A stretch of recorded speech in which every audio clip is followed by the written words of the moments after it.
할렐루야. 한 주간도 편안하셨죠? 예, 주님의 이름으로 진심으로 환영하고 축복합니다. 오늘 더 많이 빠졌네요.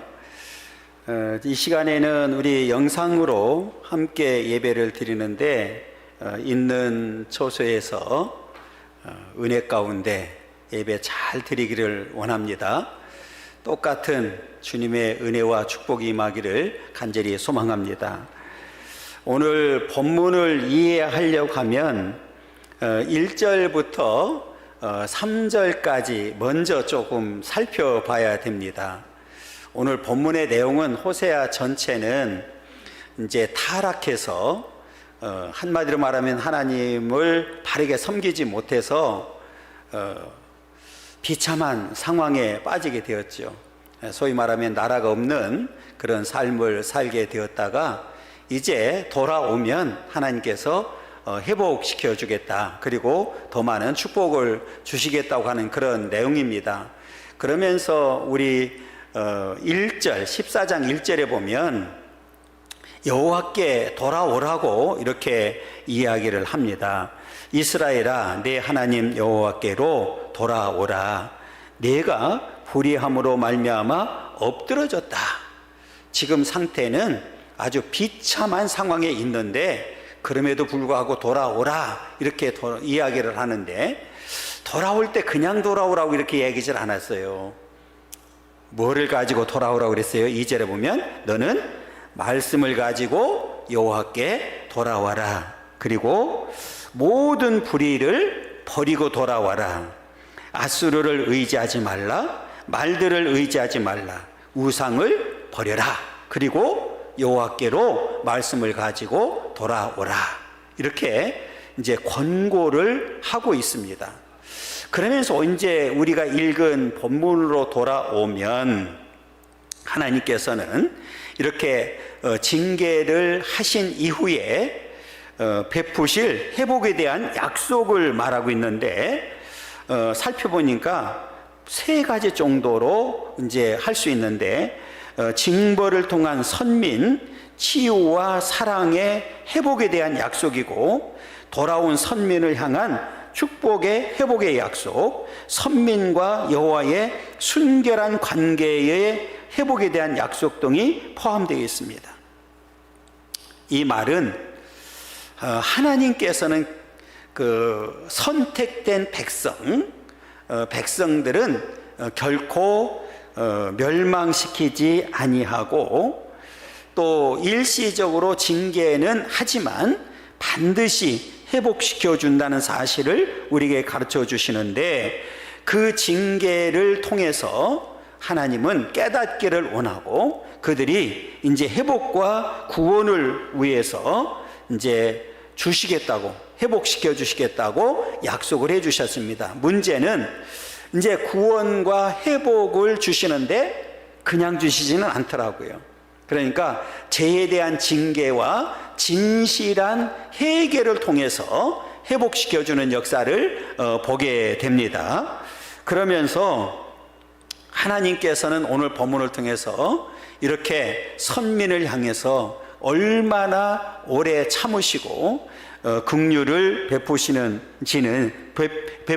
분인지를 우리에게 보여주겠는데, 우리에게 베푸실 때 또 은혜를 베푸시고 긍휼을 베푸실 때 풍성하게 베풀어 주시는 분이 우리 하나님이십니다. 그러면서 당시의 상황을 보면 이스라엘 백성들은 이렇게 나라가 없는 그런 비참한 상황이 있었거든요. 그러니까 스스로는 일어설 수도 없고 소망도 없는 상태에 있을 때 하나님께서는 그들에게 회복을 시켜주시겠다고, 또 은혜와 긍휼과 사랑을 베풀어 주시겠다고 약속을 했습니다. 그러면서 이렇게 다시 말씀드리지만 선택된 백성들은 궁극적으로는 하나님이 버리지 아니하시고 그 구원의 은혜를 베풀어 주셔서 회복시켜 주시고 소망을 주시겠다고 약속을 해 주셨습니다. 그러면 이제 오늘 저와 여러분들이잖아요. 그러면 오늘 저와 여러분들도 이렇게 선택을 받아서 이제 하나님의 자녀로서의 삶을 살고 있는데, 언제나 좋은 일만 있는 건 아니거든요. 때로는 고난도 당할 수 있고 또 위기를 만날 수도 있고 때로는 하나님의 징계를 받을 수도 있는데, 그때 우리는 어떻게 해야 되느냐? 하나님께로 다시 돌아오는 자가 되어야 되고, 그래서 하나님께서 베풀어 주시는 은혜와 긍휼과 사랑을 통해서 다시 회복되는 그런 역사가 있어야 된다. 오늘 이 말씀을 통해서 우리에게 주려고 하는 교훈이 뭔지 살펴보면 함께 은혜 나누기를 원합니다. 우리 첫 번째로는 읽습니다. 하나님께서 하시는 징계는 치료하고 살리는 데 있다. 그러니까 오늘 이 본문에도 보면 돌아오면 하나님께서 치료하시겠다고 약속을 해주셨거든요. 그 내용이 바로 4절에 있습니다. 우리 4절 읽겠습니다. 내가 그들의 반역을 고치고 기쁘게 그들을 사랑하리니 나의 진노가 그에게서 떠났습니다. 반역을 고친다. 앞에 말씀드렸던 대로 이스라엘 백성들은 선민이잖아요. 선택된 민족이잖아요. 그리고 약속된 땅에, 가나안 땅에서 살게 만들었습니다. 그래서 구약을 보면 하나님께서 분명히 약속을 했어요. 너희들이 하나님의 말씀에 순종을 하고 하나님의 뜻을 잘 이루게 되면 그 땅에서 장구하게 되고 복된 삶을 살게 된다. 이렇게 약속을 했는데 그 약속을 선민이었던 이스라엘 백성들이 깨버렸습니다. 그 깨버린 결과가 오늘 반역이라는 말을 썼어요. 하나님이 내가 그들의 반역을 고친다.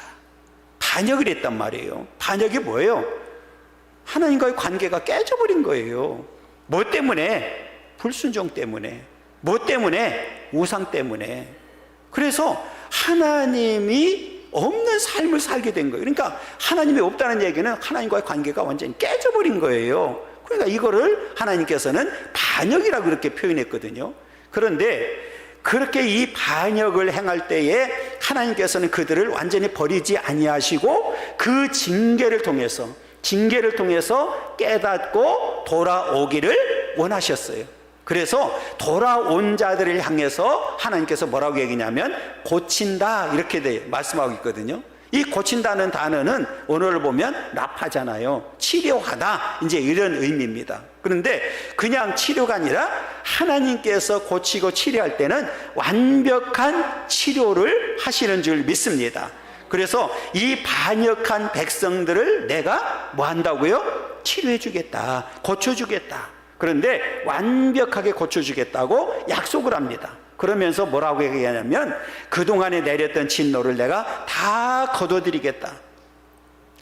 왜요? 돌아오니까. 깨닫고 돌아올 때에 하나님께서는 그 진노를 다 뭐 했어요? 그에게서 떠났다는 얘기는 거둬들였다는 얘기예요. 그리고 기쁘게 그들을 사랑한다. 회복된 자들을, 이렇게 돌아오는 자들을 고쳐주시고 치료해 주시고 그들을 기쁘게 사랑하고 그들에게 임했던 진노를 다 거둬들여서 이들이 하나님 앞에 돌아올 때는 어떻게 돌아올까요? 아주 기쁨으로 돌아오도록 만들어 주셨습니다. 그러니까 우리가 이렇게 끝까지 돌아오지 아니하면 반드시 파멸을 당할 수밖에 없어요. 그러니까 하나님께서 이들에게 그 징계의 고난을 준 이유는 그들을 완전히 멸망시키려고 하는 것이 아니라 그들이 깨닫고 돌아와서 하나님과의 관계가 회복되기를 원해서 하셨다. 그래서 고친다는 단어를 쓰셨습니다. 그리고 그들을 기쁘게 사랑하고 진노를 다 거둬들였습니다. 그러면 그 징계가, 그 고난이 그들에게는 유익이었다는 사실을 우리에게 가르쳐 주는 거지요. 우리 시편 119편 67절 읽겠습니다. 읽습니다. 고난 당하기 전에는 내가 그릇 행하였더니 이제는 주의 말씀을 지킵니다. 할렐루야. 이 말이 굉장히 중요하잖아요. 전에는, 이제는. 그러니까 고난 당하기 전에는 내가 그릇 행했다.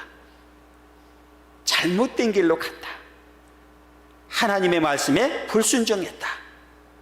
그런데 그 고난을 통해서 이제는 주의 말씀을 지킵니다. 바뀌어졌어요. 삶의 방향이 완전히 바뀌어졌어요. 히브리서 12장 11절입니다. 무릇 징계가 당시에는 즐거워 보이지 않고 슬퍼 보이나 후에 그로 말미암아 연단받은 자들은 의와 평강의 열매를 맺느니라. 할렐루야.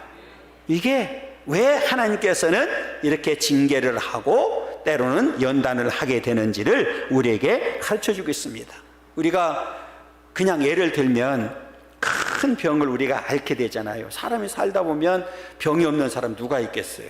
그런데 그 병을 고치려고 하면 여러분 어때는 뭐 수술도 해야 되고 뭐 여러 가지 이제 그 치료 방법을 선택하게 되잖아요. 그러면 우리는 인내를 해야 되고 그 다음에 때로는 재활도 필요하고 이런 과정을 거쳐야만 새로운 삶을 살게 됩니다. 다시 말하면 건강하게 된다는 거죠. 마찬가지로 하나님께서는 이렇게 똑같이 우리가 이 고난을 통해서 인내도 배우게 되고 또 하나님과 가까이 되기를 원하는, 그래서 하나님과의 관계가 회복되어서 하나님과 이제 우리는 바른 삶을 살도록 만드는 일이 오늘 우리들에게 주어지는 삶이라는 거예요. 그렇기 때문에 하나님께서 하는 징계는 치료뿐만 아니라 우리를 영원히 살게 만드는 축복인 줄 믿습니다. 그렇기 때문에 우리는 그것을 통해서 하나님 앞에 더 가까이 나가는, 하나님께서 이렇게 완벽하게 치료하기 위해서 하셨구나 하는 사실을 깨닫게 된다고 하면 그 자체가 고난이, 징계가 우리에게는 유익이고 행복인 줄 믿습니다. 그래서 하나님의 징계를 통해서 우리를 이렇게 완벽하게 치료하시고 살리려고 하시는구나 하는 사실을 깨닫게 된다고 하면 우리는 모든 어떤 상황이든지 우리는 믿음으로 이겨나가게 될 줄 믿습니다. 이 믿음이 저와 여러분들 가운데 있기를 간절히 소망합니다. 우리 이제 큰 두 번째로는 있습니다. 우리들이 이제 하나님과의 관계가 회복되면 풍요로운 삶을 누리게 됩니다. 앞에 징계를 또는 고난을 준 이유는 뭡니까? 하나님과의 관계가 깨졌기 때문에 그랬다고 그랬어요. 그죠?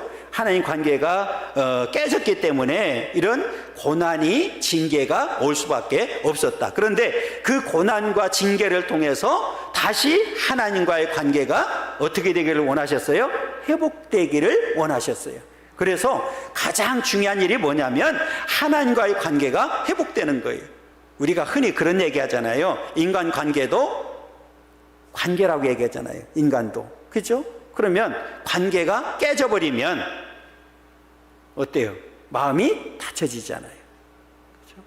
그런데 관계가 좋으면 무슨 말을 해도 어떻게 돼요? 그냥 좋은 거예요. 그죠? 그래서 우리는 하나님과의 관계가 어떻게 돼야 된다고요? 회복돼야 된다.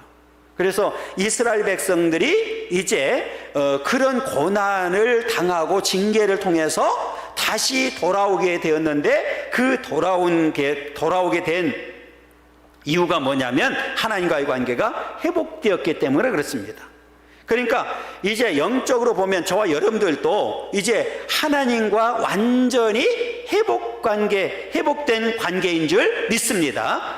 그러면 이렇게 회복된 자들에게는 하나님께서 풍요로운 삶을 누리도록 역사하신대요. 그게 오늘 이제 본문에서 가르쳐 주는데 5절과 6절 먼저 읽겠습니다. 내가 이스라엘에게 이슬과 같으리니 그가 백합화 같이 피겠고 레바논 백향목 같이 뿌리가 바뀔 것이라.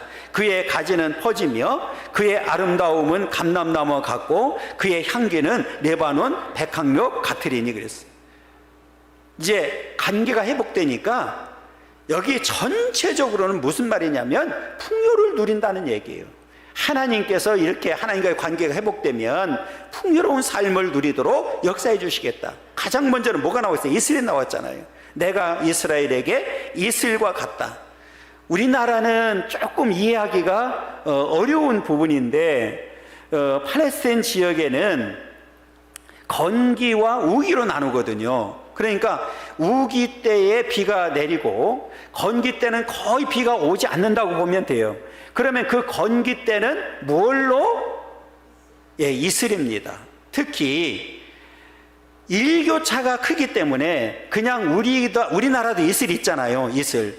그런데 그 정도의 이슬이 아닙니다. 마치 비가 내린 것처럼 아주 많은 양의 이슬이 맺히게 됩니다. 그러면 그 이슬을 통해서 자연이 이렇게 그 풍요를 누리게 되고, 그 다음에 사람도 짐승도 그 이슬을 먹게 되죠. 그러니까 오늘 이슬과 같다는 얘기는 하나님이 회복되게 되면 그들에게 다시 풍요를 주시겠다고 하는 약속인데, 가장 먼저는 이슬로 지금 이제 말씀하셨는데, 이거는 바로 풍요와 번영을 상징하고 있고요. 또 백합화 같이 피겠다. 이 백합화는 보니까 아름다움과 순결을 상징하는데, 앞에 말씀드렸던 대로 똑같이 풍요를, 번영을 이야기합니다. 그러면서 레바논 백항목 같이 뿌리가 박힐 것이고, 이제 견고해진다는 얘기잖아요. 그러니까 백항목의 키도 이제 위로도 크지만 그 나무를 지탱하기 위해서 뿌리를 깊이 내린단 말이에요. 그러니까 어떤 상황에도 흔들리지 않도록 만들어주겠다고 하는 그런 약속이 되어 있고요. 이 백항목 같은 경우는 특히 이렇게 가지가 많이 퍼진다고 그래요. 보통 이제 50개 정도 이렇게 퍼진다고 이렇게 나와 있거든요. 그러니까 그의 아름다움은 감람나무 같고 그의 향기는 레바논의 백항목 같다, 이렇게 이야기를 합니다. 그러면서 그 이후에 또 포도나무에 꽃이 피고, 이런 내용은 이제 삶이 풍성해진다. 그러니까 필요를 채워주시겠다고 하는 약속이 담겨져 있습니다. 그러면 이렇게 하나님과의 관계가 회복되면 얼마나 복된 삶을 살게 되는지에 대해서 분명히 가르쳐 주고 있거든요. 그래서 이제 성경을 하나 찾아보려고 그러는데, 에레미야서 17장 7절 8절 읽습니다. 그러나 무릇 여호와를 의지하며 여호와를 의뢰하는 그 사람은 복을 받을 것이라. 그는 물가에 심어진 나무가 그 뿌리를 강변에 뻗치고 더위가 올지라도 두려워하지 아니하며 그 잎이 청청하며 가무는 해에도 걱정이 없고 결실이 그치지 아니함 같으리라 그랬어요. 자, 여기서 잘 보면 여호와를 의지하고 여호와를 의뢰한다, 이 말은 뭐예요? 하나님과의 관계가 회복된 상태를 말하죠. 하나님과의 관계가 회복되지 않은 사람은 어떻게 여호와를 의지하고 여호와를 의뢰할 수가 있겠어요? 그러니까 이렇게 하나님과의 관계가 회복되면 풍성한 삶을 누리도록 역사하신다는 사실을 우리에게 분명히 가르쳐주고 있습니다. 이 말은 이런 거예요. 너희들이 왜 그런 고난을 당했는지, 왜 징계를 당했는지, 왜 나라 없는 서러움을 살아야 했는지 한번 살펴보라는 거예요. 그때는, 그 과거에는 세상을 의지하지 않느냐, 아수르를 의지하고 애굽을 의지하고 우상을 숭배하고, 그런데 그게 뭘 어떻게 했는데, 너희들에게 준 게 뭐가 있는데, 해준 게 뭐가 있는데 다 허무한 것뿐이지 않느냐. 그러니까 이제는 모든 복의 근원은 여호와 하나님이시다.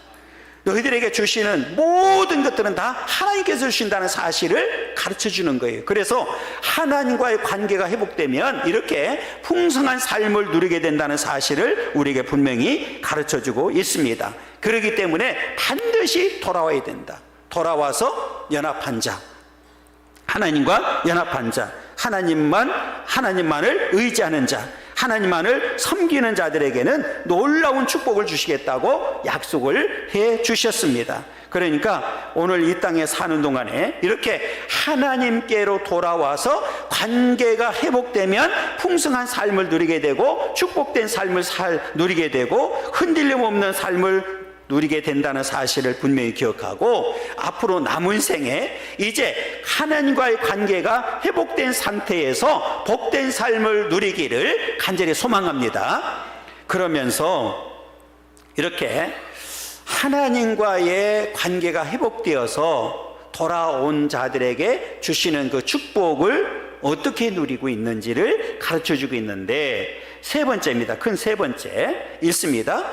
하나님께서는 돌아온 자들에게는 안식의 그늘을 예비해 주신다. 안식의 그늘을 예비해 주신다. 여기서 안식이라는 단어를 썼는데 이것은 참된 쉼을 말하는 거예요. 오늘 본문에 보니까, 자, 7절 읽겠습니다. 그 그늘 아래에 거주하는 자가 돌아올지라. 그들은 곡식같이 풍성할 것이며 포도나무같이 꽃이 필 것이며 그 향기는 레바논의 포도주같이 되리라 그랬어요. 그 그늘 아래 거주하는 자가 돌아온다, 이렇게 말씀을 하고 있습니다. 그러니까 이제 이스라엘 백성들이 죄악을 회개하고 하나님께서 그들의 삶을 회복시켜준 이후에 그 그늘 아래 거주하던 자가 돌아온다. 이제 원래는 하나님께서 이스라엘 백성들에게 주었던 이 가나안 땅에서 살다가 이제 쫓겨났잖아요. 그렇죠? 그 땅에서 살지 못하고 쫓겨났다가 다시 회복이 되어서 돌아올 때에 그들에게 그 그늘이 된다고 이렇게 말씀을 주셨는데, 이제는 하나님의 보호를 받게 된다는 사실, 이 그늘을 통해서 하나님이 그들을 친히 보호해 주시겠다고 하는 약속을 하고 있습니다. 그러니까 오늘 이 그늘은 쉼과 안식이 있는 곳을 말합니다. 이 말은 무슨 말이냐면, 이스라엘 백성들이 돌아왔을 때 아무것도 없다고 하면 황량하고 척박하고 뭐 하나 얻을 수 없는 땅이고, 내리째는 떼약볕에서 쉴 만한 것도 없다고 하면 그들이 얼마나 실망을 하겠어요. 그런데 하나님께서는 그들에게 뭐가 되어주시겠다고요? 그늘을 예비하셨다는 거예요. 그 그늘을 예비하셨는데, 자, 우리 시편 116편 7절 읽습니다. 내 영혼아, 내 평안함으로 돌아갈지어다. 여호와께서 너를 후대하신다. 돌아오면 어떻게 한다고요? 후대하신다고 이렇게 말씀을 합니다. 앞에 말씀드렸던 대로 돌아왔을 때에 그들의 필요한 것을 다 채워주시겠다고 하는 그런 약속입니다. 여러분, 그러면 이렇게 돌아왔을 때 후대하신다. 앞에 이제 제목처럼 그들에게 안식처가 되고 그늘이 되어 주셔서 풍요로운 삶을 살도록 만들어 주시겠다고 이렇게 약속을 해 주셨습니다. 이렇게 하나님 앞에 돌아오기만 하면 하나님은 완벽하게 그들을 사죄하시고, 그리고 그들의 필요를 따라 채워주시는 분이 우리 여호와 하나님이신 줄 믿습니다. 가장 중요한 일은 하나님과의 관계가 회복되어서 돌아오게 되면 돌아온 자들에게 참된 안식과 그늘이 되어 주셔서 그들을 보호해 주시겠다고 하는 약속이 담겨져 있습니다. 그리고 돌아왔을 때 중요한 일은 그들의 죄를 다시 기억할까요? 안 할까요? 안 한다는 거예요. 이게 이제 중요한 거예요. 그래서 성경에 보면 로마서 8장 1절이거든요. 읽습니다. 그러므로 이제 그리스도 예수 안에 있는 자에게는 결코 정죄함이 없다. 돌아오면 이전 죄는 하나님이 기억조차 하지 않겠다고 분명히 약속을 했습니다. 문제는 이제 하나님과의 관계가 회복되어서 오직 하나님만을 의지하고 하나님만을 경외하면서 사는 삶이 될 때를 말하는 겁니다. 그래서 잘 보시게 되면 누구 안에 있는 자에게는 그리스도 예수 안에 있는 자는, 그러면 예수를 떠나는 순간에는 그들에게는 정죄함이 있게 되는 거죠. 그래서 우리가 이 땅에 사는 동안에 어떤 경우라도 우리 예수 그리스도를 떠나면 안 되는 이유가 바로 여기 있습니다. 여러분, 이제는 영원히 예수 그리스도 안에 있음으로 인하여 우리에게는 결코 정죄함이 없다는 사실을 분명히 기억하고, 이제 하나님과의 관계가 회복되어서 그 회복된 삶을 통하여 하나님께 영광 돌리는 삶이 되기를 간절히 소망합니다. 그러면 하나님께서는 우리에게 후대하시는데 참된 안식과 그늘이 되어 주셔서 우리를 영원히 보호하시고 인도하신다는 사실입니다.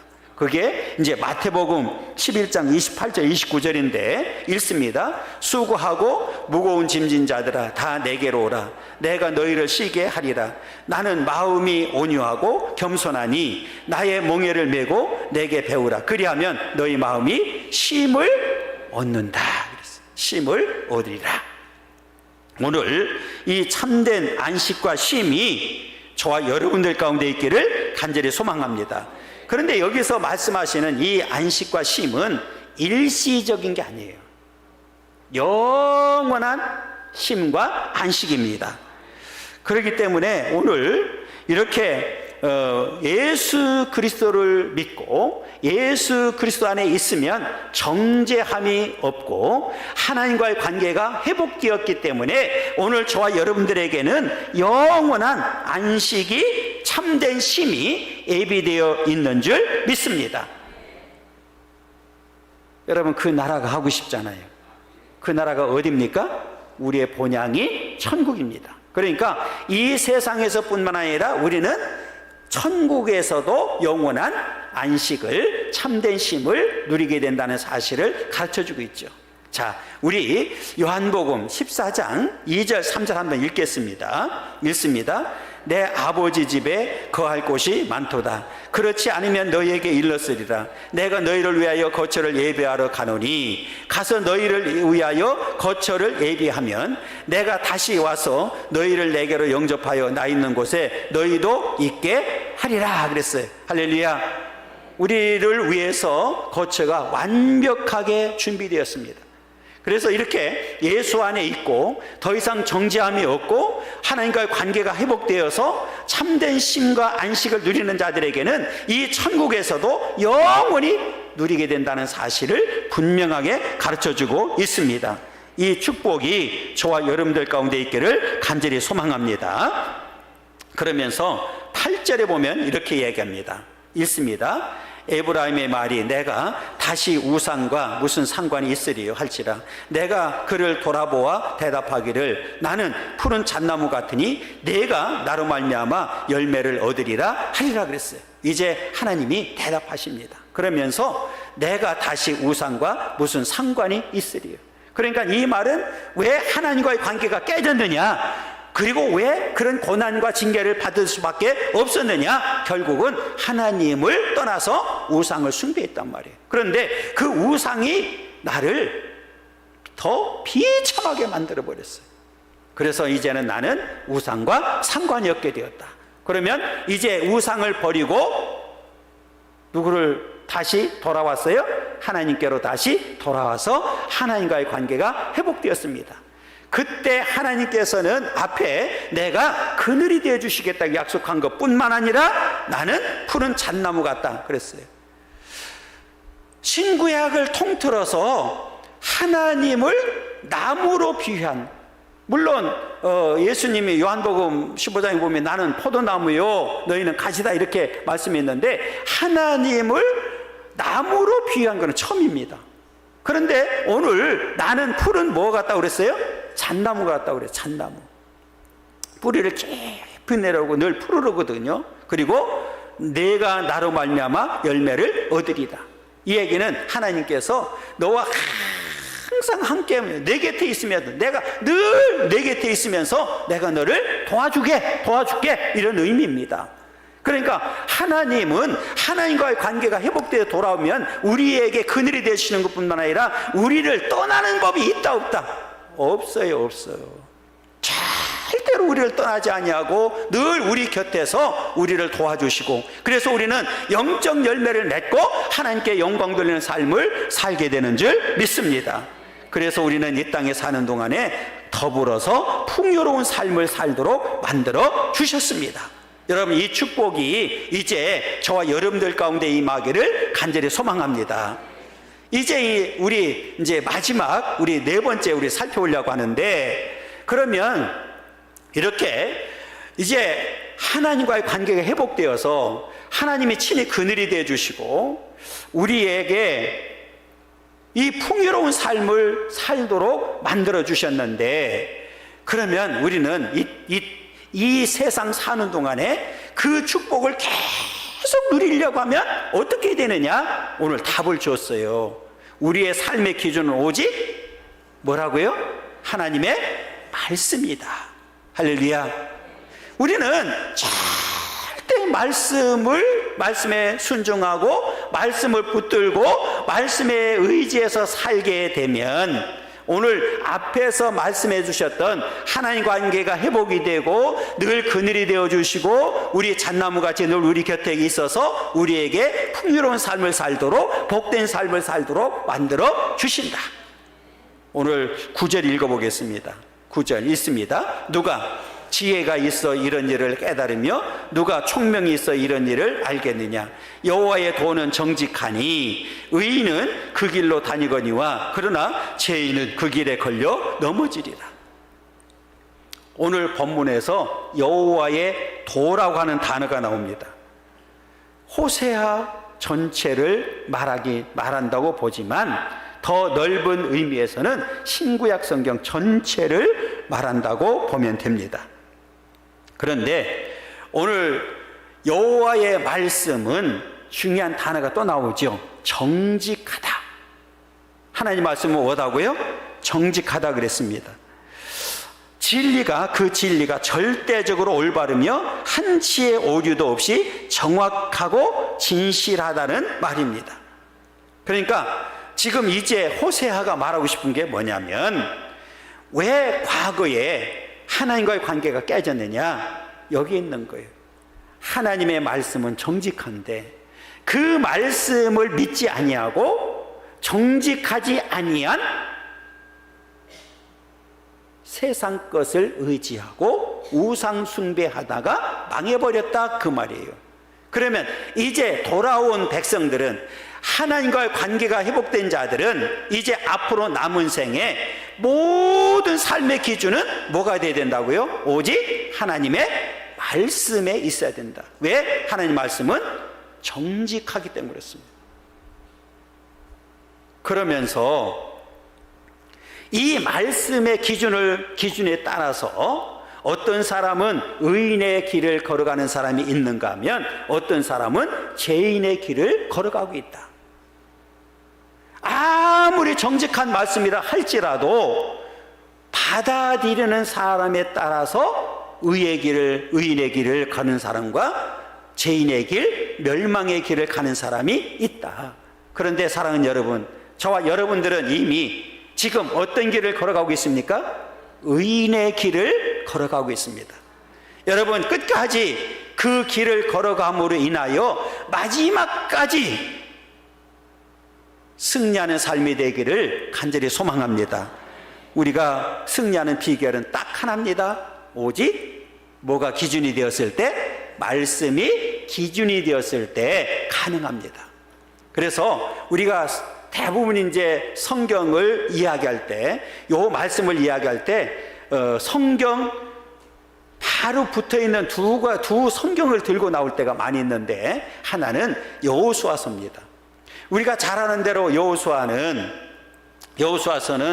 모세 이후에 이제 이스라엘 백성들을 이끌고 요단강을 건너서 가나안 땅을 정복할 때의 역사를 기록해 놓은 거거든요.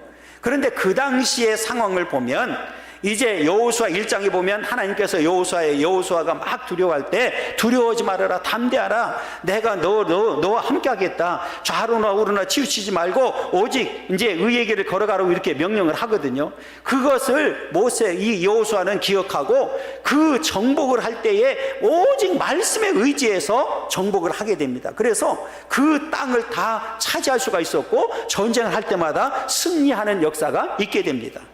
그런데 이 사사기는 이 가나안 땅을 정복하고 난 이후의 역사인데, 이 사사기는 이 사사시대 사사들이 활동할 때인데, 이때에는 정말 암흑의 시대였습니다. 뭐 가끔은 한 번씩 이길 때가 있었지만 거의 다 지는 전쟁이에요. 오히려 이방인들로부터 짓밟히는 그런 상황을 기록한 게 바로 사사기입니다. 그러니까 여호수아서와 사사기가 대조를 이루고 있거든요. 그러면 여기서 이 말씀을 통해서 우리가 주려고 하는 건 뭐냐면, 그러면 여호수아가 어떻게 그렇게 날마다 승리하고 그 땅을 정복할 수가 있었느냐? 뭐를 붙들고 했기 때문에? 말씀을 붙들고 했기 때문에 가능했단 말이에요. 그러면 사사기는 지금 뭐를 가지고 있어요? 하나님 말씀이 아니란 말이에요. 그러니까 오늘날 똑같은 거예요. 오늘 우리가 정말로 복된 삶을 살려고 하면 저와 여러분들은 모든 삶의 기준이 뭐가 돼야 된다고요? 여호와의 말씀이 돼야 된다. 말씀 붙들고 살게 되면 저와 여러분들은 반드시 승리하게 될 줄 믿습니다. 그래서 이 사사기 끝에 보면 이렇게 얘기를 합니다. 사사기 21장 25절이거든요. 끝장 끝절이에요, 이게. 자, 읽습니다. 그때에 이스라엘의 왕이 없으므로 사람이 각기 자기의 소견에 오른 대로 행하였더라. 왕이 없다. 하나님 없는 세상이 돼버린 거예요. 그러니까 하나님이 없다는 얘기는 누구의 뜻대로 살 수밖에 없어요. 각자 자기의 소견에 오른 대로 살아가는 거예요. 그러니까 하나님의 뜻은 없어진 거예요. 자기 뜻대로 사는 세상이 돼버렸다는 거예요. 그러니까 자기 뜻대로 살다 보니까 기준이 없어졌어요. 하나님이 없어졌어요. 말씀이 없어졌어요. 그러니까 비참한 종말을 맞이할 수밖에 없었습니다. 마찬가지로 오늘 저와 여러분들은 이제 앞으로 남은 생의 모든 삶의 기준이 하나님의 말씀이 되면 우리는 그 말씀으로 인하여 우리는 풍요로운 삶을 살게 되고 복된 삶을 살게 될 줄 믿습니다. 오늘 성경 한 절 읽고 마치려고 하는데요. 자, 신명기 28장 1절입니다. 읽습니다. 내가 내 하나님 여호와의 말씀을 삼가 듣고 내가 오늘 내게 명령하는 그의 모든 명령을 짓게 행하면 내 하나님 여호와께서 너를 세계 모든 민족 위에 뛰어나게 하실 것이라. 할렐루야. 이건 역사적으로 보면 이스라엘 백성들이 그랬거든요. 가장 작은 나라지만 하나님의 은혜로 살 때는 이들이 모든 민족 위에, 세계 모든 민족 위에 뛰어나게 만들어 주셨어요. 마찬가지로 오늘 저와 여러분들도 부족하지만 하나님 말씀을 잘 순종하고 하나님과 함께 동행하게 되면 우리를 높여주시고 뛰어나게 만들어주시고 마지막까지 하나님 은혜 가운데 승리하도록 역사하실 줄 믿습니다. 그래서 앞으로 남은 생에 이제는 하나님과의 관계가 회복된 관계 속에서 이제 말씀이 기준이 되어 말씀에 절대 순종하고 말씀 붙들고 말씀에 의지해서 승리하는 삶이 되기를 간절히 소망합니다.